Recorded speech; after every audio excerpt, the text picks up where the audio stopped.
সোনামায়ের রান্নাঘরে আপনাদের সবাইকে স্বাগত। আজকে দেখুন সিদ্ধ চিকেন দিয়ে পাকোড়া বানিয়ে দেখাবো। কীভাবে বানায় আপনার সঙ্গে থাকুন আর দেখতে থাকুন। চিকেন সিদ্ধ করে ঝুড়ো ঝুড়ো করে নিয়েছি লঙ্কা কুচি, পরিমাণ বেসন, লবণ, জিরে গুঁড়ো, ধনে গুঁড়ো, সামান্য আদা রসুন হাফ চামচ মতো, সস, চিলি সস 1 চামচ, সয়া সস,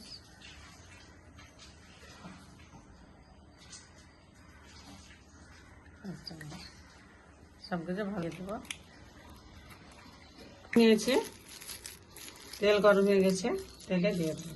তারপর তেলে দিয়ে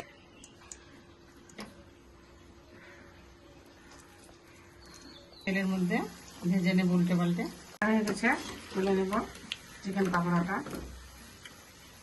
তো চিকেন দিয়ে চিকেন পাকোড়া বানিয়েছি, কত সুন্দর হয়েছে, লাল মুচমুচে চিকেন পাকোড়া।